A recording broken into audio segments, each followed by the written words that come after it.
how to add supervision on Instagram. Hey everyone, welcome back to the channel. If you're new here, don't forget to hit the subscribe button and turn on the notification bell. So, are your teenager or your kids using Instagram without supervision and you want to supervise them? Then don't worry, I'll teach you how you can turn on the supervision. Let's dive right in.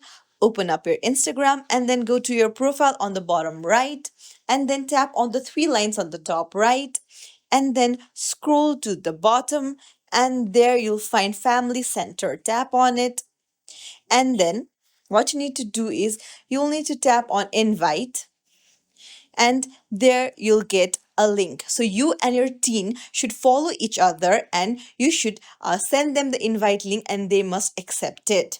So tap on share link and you can copy it and send it to their DM, or you can just tap on send invite.